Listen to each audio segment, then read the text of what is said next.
back to the channel. Welcome back to Star Football. I hope you watched that game. You can see that South Africa beats Nigeria 2-1 in the first game of the ongoing Women's African Cup of Nations in Morocco. I think the game is something that's, eye-opener for Nigeria because the Nigerians feel like it's going to be a very smooth tournament for them because the reputation, they won the last women's Afcon, so they were expecting South Africa to respect them. Now South Africa has beaten Nigeria in the opening game 2 times in a row, like 2 competitions in a row. They did the first time, Nigeria won the women's Afcon, and they have done it again in Morocco, and I think it's something that we should talk about.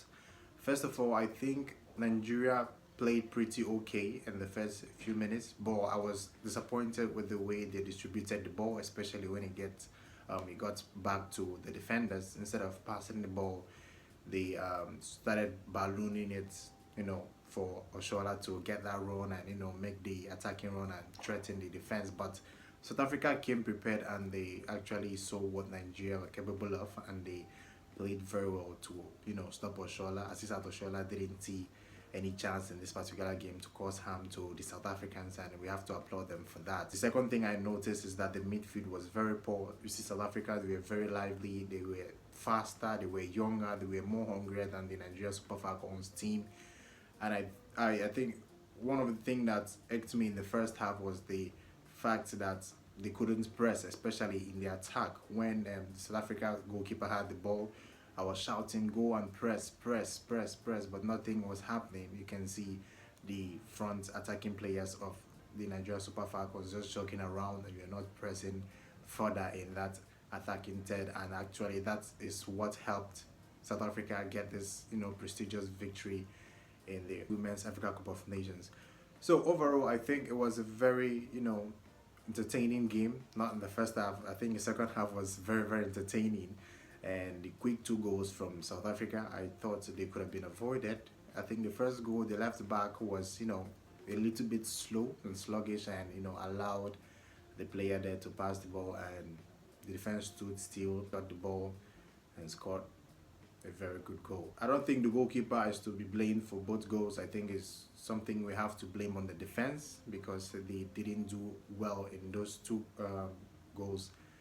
South Africa scored. They had 2 shots on target and scored 2 goals. It was incredible.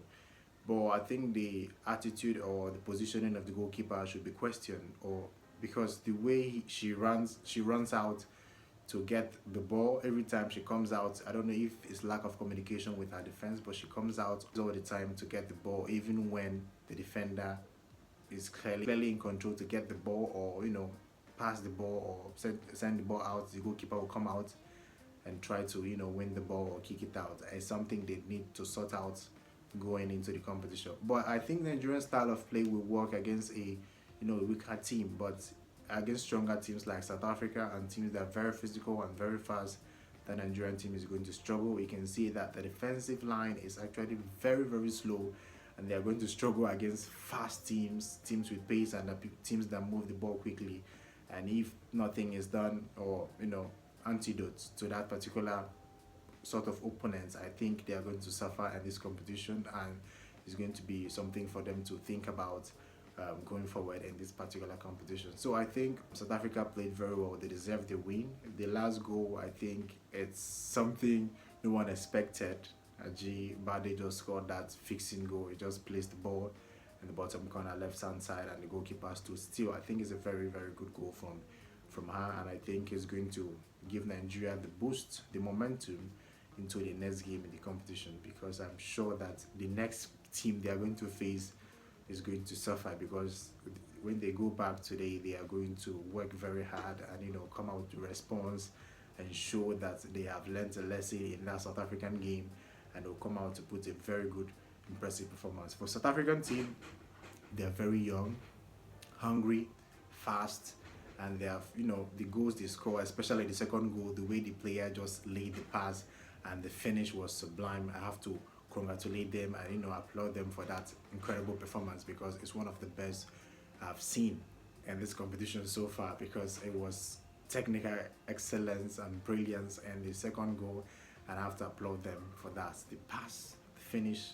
sublime. I also think that the midfield Nigerian midfield was very poor. It was non-existent, and there were instances where they had space to cover. You have to cover the space to create chance, but the players were standing still and were making bad passes. That didn't help Nigeria at all, and that added to their defeat. But I think that they can improve. There are lots of room for improvement, and I'm sure they are going to improve. This loss doesn't mean they are not the favorites of the competition anymore. You know, they can actually bounce back from defeat, as they say in Nigeria, and they carry last. They can actually bounce back from the defeat and put out impressive performance in their next games in the competition. So I'm expecting them to bounce back. I'm expecting them to come back to show what they are capable of. I'm expecting the coach to make changes, because today he didn't do well. He was slow and actually delaying the changes, and that actually didn't help Nigeria. If he had made the substitutions earlier, I'm sure Nigeria would have gotten back into the game earlier and would have gotten maybe 2-2 or even won the game if the coach had made early substitution, especially in the attack, because the attack was begging for substitution. Asita Oshoala was clearly tired.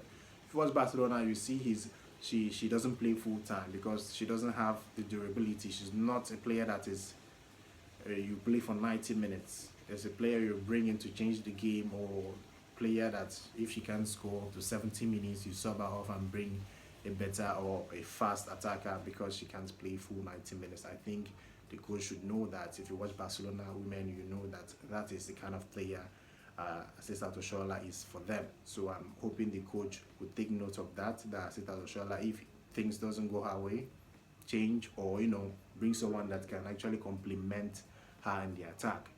So overall, I think that was a very good game. Second half, first half was nothing to write home about, but the second half was actually good, and I have to congratulate South African women, the Bayana, for the victory, and I hope Nigeria will learn their lesson and put out good performance in the subsequent game. So I think that's all for today. If you haven't subscribed, please do that right now.